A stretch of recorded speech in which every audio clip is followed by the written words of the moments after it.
Bonjour, je suis Frédéric, psychologue clinicien du travail. Ce podcast donne la parole à celles et ceux qui ont vécu ou vivent un burn-out d'origine professionnelle. Ici, on prend le temps de raconter son histoire, comment ça a commencé, comment on a traversé les événements et ce que l'on aimerait partager avec d'autres. Je défends une idée simple mais qui me semble essentielle, le burn-out vient du travail, pas des fragilités individuelles. Alors, pas de chichi, pas de filtre, juste des récits bruts, authentiques et humains. Bienvenue dans Parole de Burn-out, bonne écoute. Aujourd'hui, vous allez entendre l'histoire de Rosen, Product Owner dans le digital. Elle nous emmène dans les coulisses d'un environnement de travail où les repères changent brutalement. La coopération laisse place au ROI, la communication se fragmente. Rosen décrit comment petit à petit elle a perdu du sens, de la reconnaissance, de la confiance, jusqu'à s'effondrer.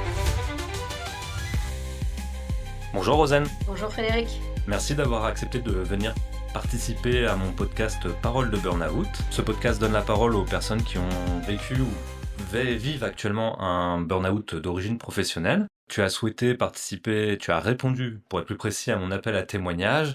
Ce que je te propose, c'est que tu te présentes rapidement et que tu nous donnes les grandes lignes de ton envie de participer à ce podcast. Merci Frédéric aussi d'avoir accepté de me recevoir. J'étais très intéressée de donner un témoignage parce que je trouve qu'on n'en parle pas encore suffisamment. En tout cas, essayer de comprendre les causes qui, dans le milieu professionnel, peuvent arriver à cette situation. C'est une cause qui me tient très à cœur. Je fais partie d'une association qui s'appelle Madame Papillon en Belgique et qui soutient les femmes en burn-out. Donc ça, c'est aussi la raison pour laquelle j'avais vraiment très envie de témoigner. Merci beaucoup. Ce que je te propose, c'est qu'on commence à traverser ton histoire.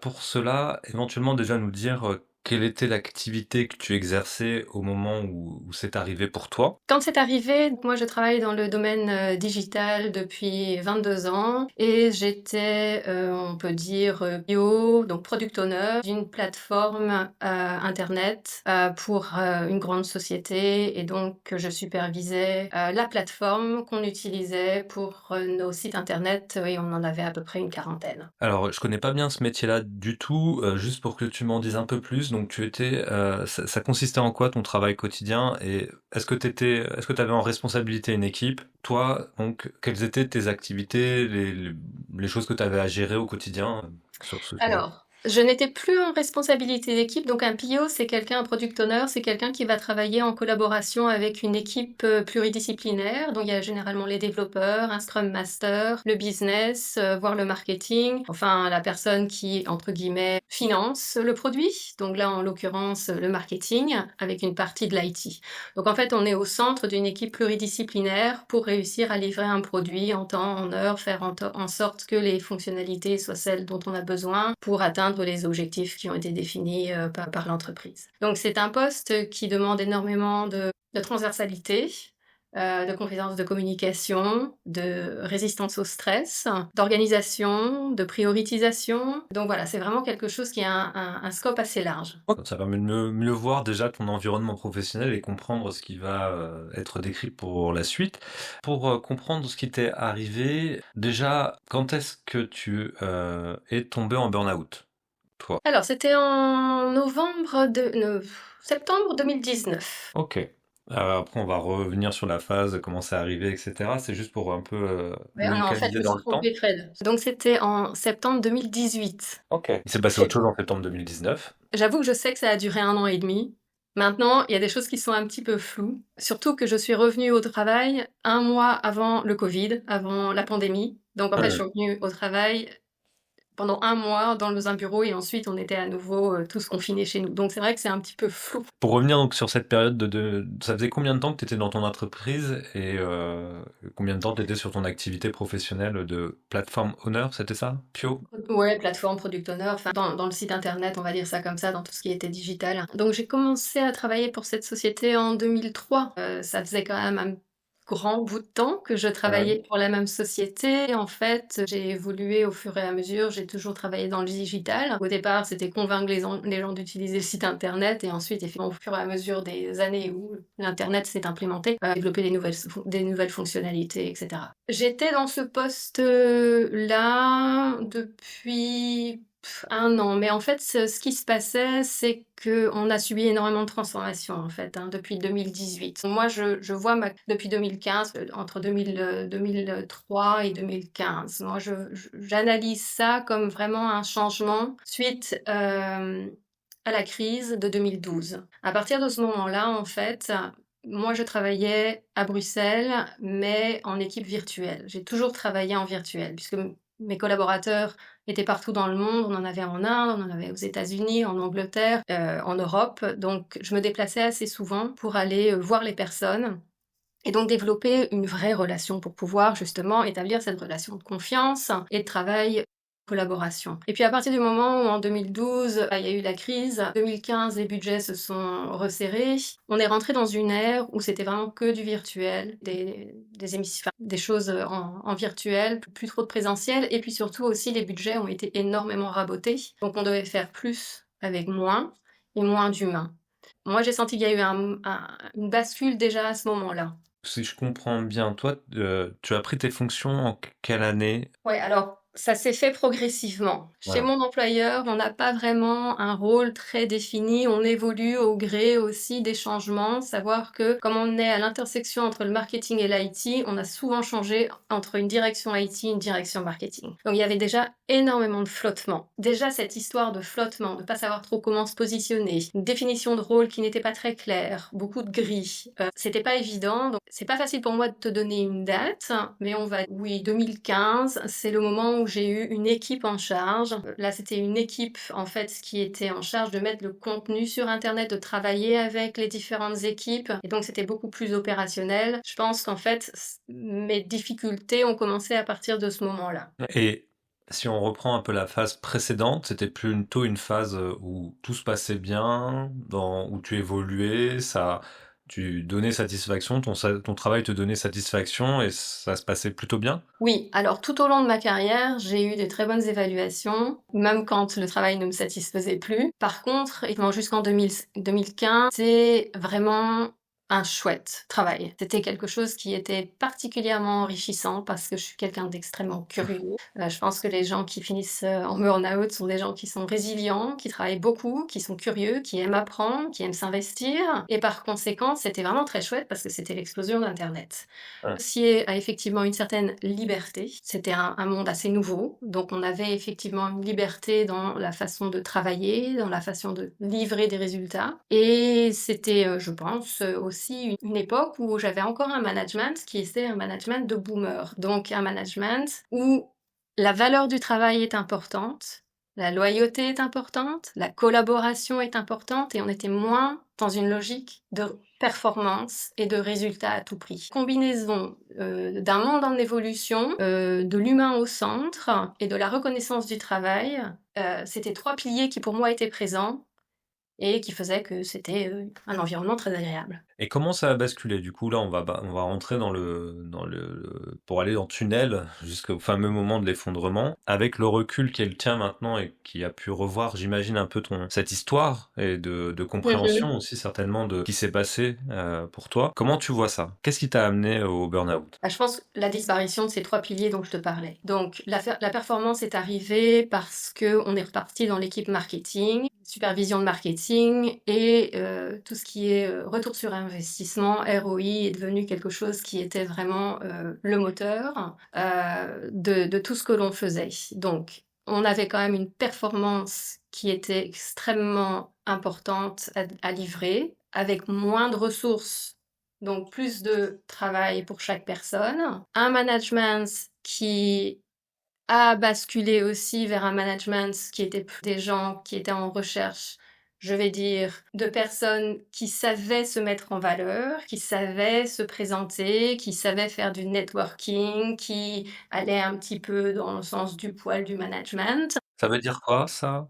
Networking et sens du management, parce Bon, que... Ça veut dire que quand tu travailles et que tu as des bonnes performances, mais que tu ne demandes pas grand-chose en échange, tu ne vas pas aller quémander, entre guillemets, tu vas pas aller demander parce que tu te dis que ta valeur va être reconnue. Hein, on voit que tu fais du bon travail, c'était ce qui s'était passé pour moi. Je pense qu'il y a eu un moment donné où en fait, les personnes sont devenues plus acteurs de leur propre carrière qu'avant. Avant, on était un peu porté par l'entreprise, un employé faisait toute sa carrière dans une société, il n'était pas forcément acteur, et ce qui faisait que quand il y avait des bons éléments, on les récompensait. On est passé, je trouve qu'on est passé dans une société où en fait, chacun est acteur de sa carrière. On doit plus se prendre en charge, on doit plus faire du networking en fait, au sein des comités de direction, des différents départements avec lesquels on travaille.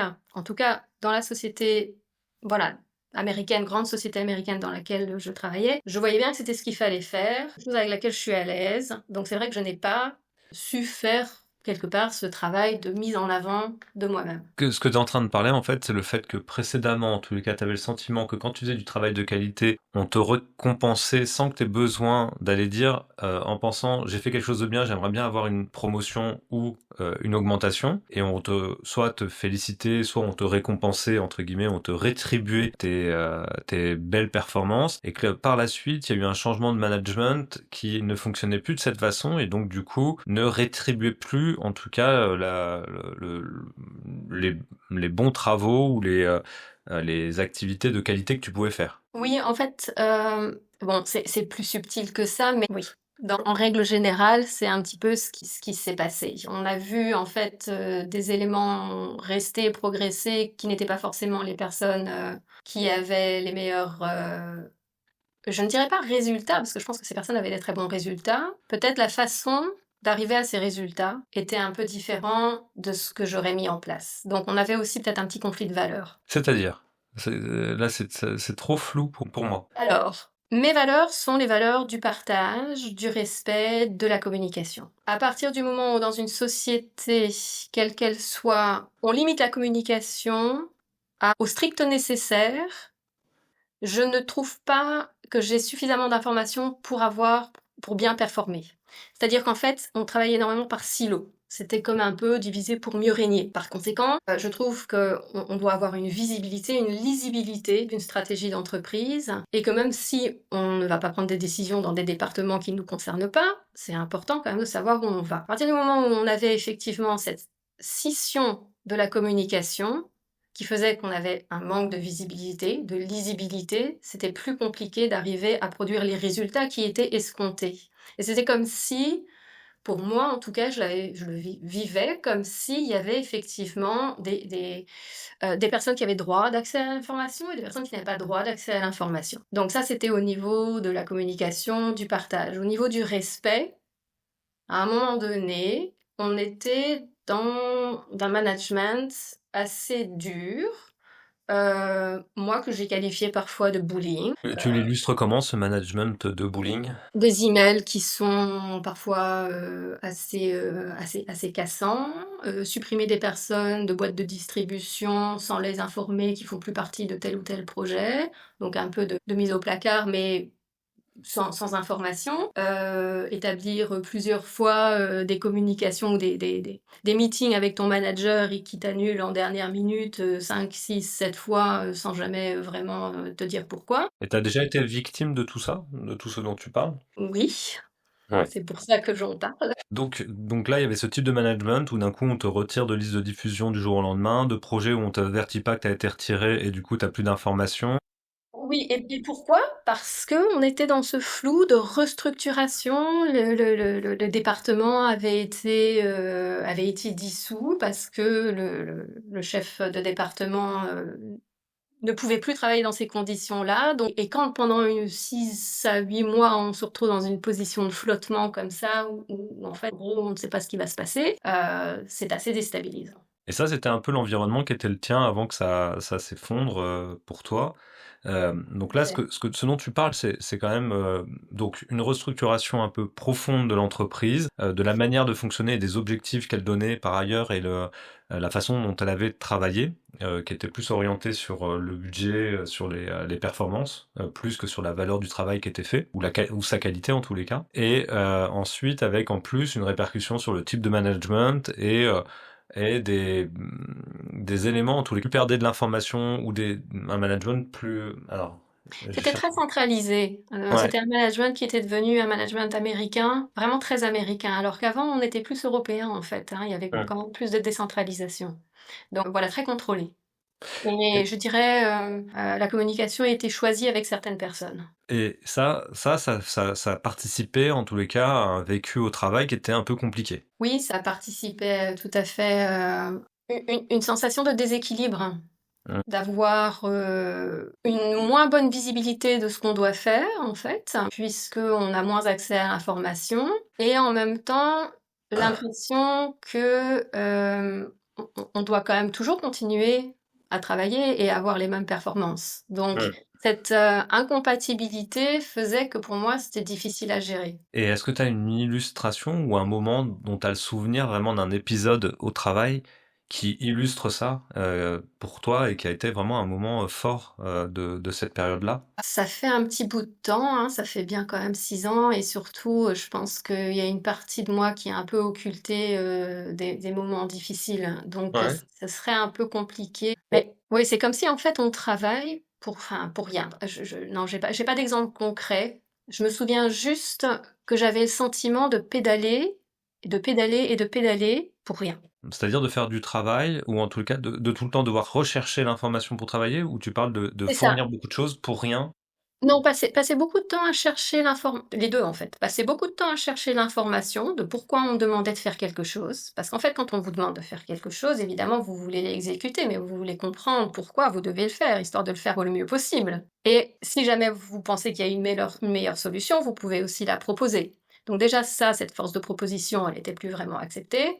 Mais pour moi, c'est impossible de faire juste un travail, d'exécuter juste un travail, sans comprendre pourquoi je le fais. Donc en fait, le sens était perdu et ça faisait plus sens et c'était un peu robotisé. Et comment elles étaient tes relations au travail dans ce contexte-là? Alors, j'avais de moins en moins de relations au travail, tout simplement parce que, comme j'ai dit, mon équipe n'existait plus. Donc, tout le monde était plus ou moins soit était parti de son propre chef, soit avait été licencié. Ou les anciens collègues avec lesquels je travaillais étaient en Pologne. C'était donc, voilà, physiquement en tout cas, dans le bureau dans lequel j'étais, il y avait personne. Et donc, c'était des relations par téléphone. Et je me souviens que le sentiment que j'avais, c'est qu'à chaque fois que je prenais mon téléphone, j'avais une boule au ventre. Donc, très tendue dans les réunions, parce que, justement, j'essayais d'aller aux informations. J'étais perçue comme quelqu'un de difficile, parce que je posais des questions, parce que quelquefois j'étais en désaccord. Donc, il y avait quand même énormément de tension. Tu parles de la boule au ventre quand tu passais des appels. Tu te souviens quand est-ce que ça a apparu dans cette manifestation physique?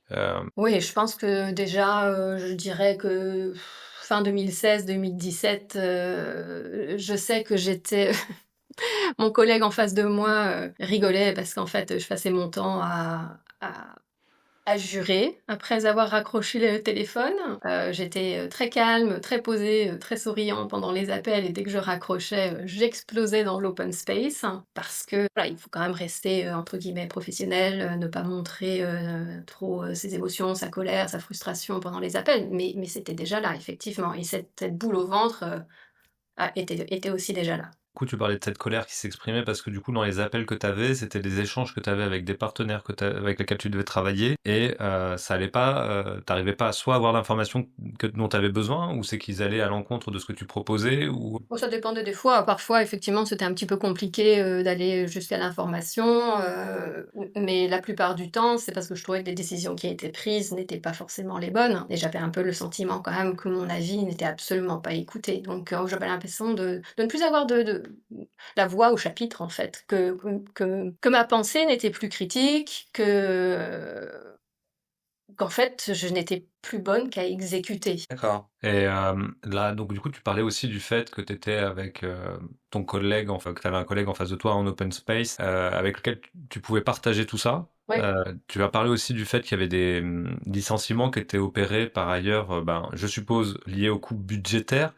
Et c'était des licenciements choisis par les salariés ou ça a été des licenciements économiques imposés et tu as vu partir des collègues de valeur que toi tu considérais de valeur? Bien sûr. Non, c'est pas du tout des personnes qui sont, parties, d'elles-mêmes. Là encore, société américaine, souvent, il y a 2 grands moments où il y a des licenciements, c'est, novembre-décembre et c'est, juillet. Ça, c'est vraiment les 2 vagues et donc quand arrivent ces périodes-là, on se pose aussi beaucoup de questions et on sait qu'il va y avoir des collègues qui vont sauter.